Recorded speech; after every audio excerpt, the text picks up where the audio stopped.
خبر وفاة الفنانة غادة عبد الرازق اللي بدأ ينتشر على صفحات السوشيال ميديا. هل بالفعل روتانا أعلنت عن وفاة أمها غادة عبد الرازق؟ هل بالفعل غادة عبد الرازق قبل رحيلها كانت بتتعالج عند طبيب نفسي؟ إيه التفاصيل وإيه القصة وهل بالفعل توفت؟ كل التفاصيل يا كاميرا نتعرف عليها إن شاء الله رب العالمين سوية من خلال الفيديو. بسم الله الرحمن الرحيم. السلام عليكم ورحمة الله وبركاته محترمين وأكابر اليوتيوب، أهلا وسهلا بحضراتكم. تحية طيبة من قناتكم ومن أخوكم أبو وليد. بعض الأحيان بنضطر إن احنا نعمل أخبار عن الفنانين عشان بس نوضح أمر هام. الفنانة غادة عبد الرازق من الفنانات اللي بيبان عليهم كده إنهم أصغر من السن، يعني تخيلوا غادة عبد الرازق عندها 58 سنة. بنتها روتانا لما بتظهر معاها في أي مكان كل الجمهور بيقول إن غادة أجمل من روتانا رغم فرق السن الكبير. على فكرة كانت طلعت هي مع منى الشاذلي الإعلامية المحترمة، وكانت قالت إنها بالفعل بتزور طبيب نفسي من حوالي 25 أو 26 سنة.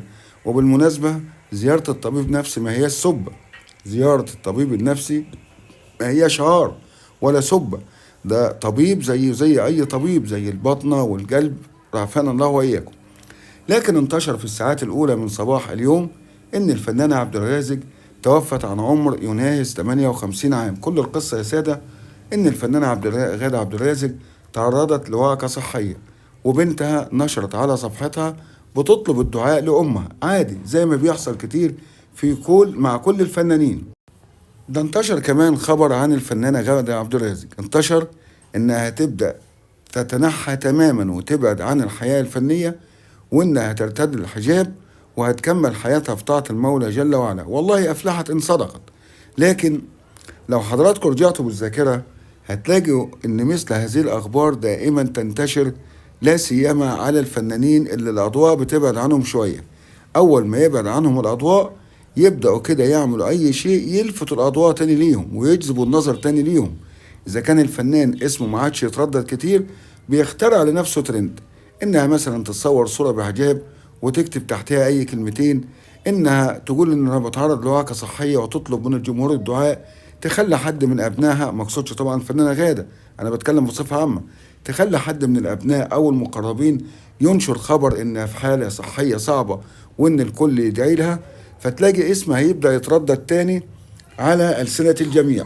ودي الحيلة اللي بيلجأ ليها معظم الفنانين، ما بنقولش كل، لكن بنقول معظم الفنانين. ويمكن حضراتكم ما بين الحين والآخر بتقرأوا على صفحات التواصل مثل هذه الأخبار، إنما لا الفنانة غادة عبد الرازق فرقت الحياة، ربنا يبارك في عمرنا جميعا، ولا الفنانة غادة عبد الرازق بتعاني من أي شيء. كل الموضوع يمكن شوية برد كده، خفاف لطاف ظراف، فالدنيا تقوم وما تقعدش. وكأن الفنان، وتاني بقول مقصودش الفنانة غادة عبد الرازق، وكأن الفنان لو فرق الحياة الدنيا هتقف، مع ان في مئات بيفارقوا الحياة كل لحظة. ويمكن حضراتكم شايفين اللي بيحصل لأهلنا في فلسطين ولا حد بيتكلم عنهم، انما فنان او فنانة او لاعب كورة تقوم الدنيا وما تقعدش.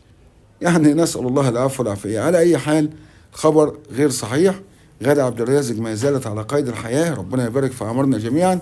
كل الموضوع انها تعرضت بس لوعكة صحية، ويمكن كمان زارت الطبيب ورجعت لبيتها، ولا في وفاة ولا في اي شيء.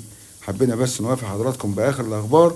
نشكر لحضراتكم حسن الاستماع والمتابعة، نترككم في حفظ الله وأمنه، على أمل اللقاء بكم في فيديوهات قريبة قادمة.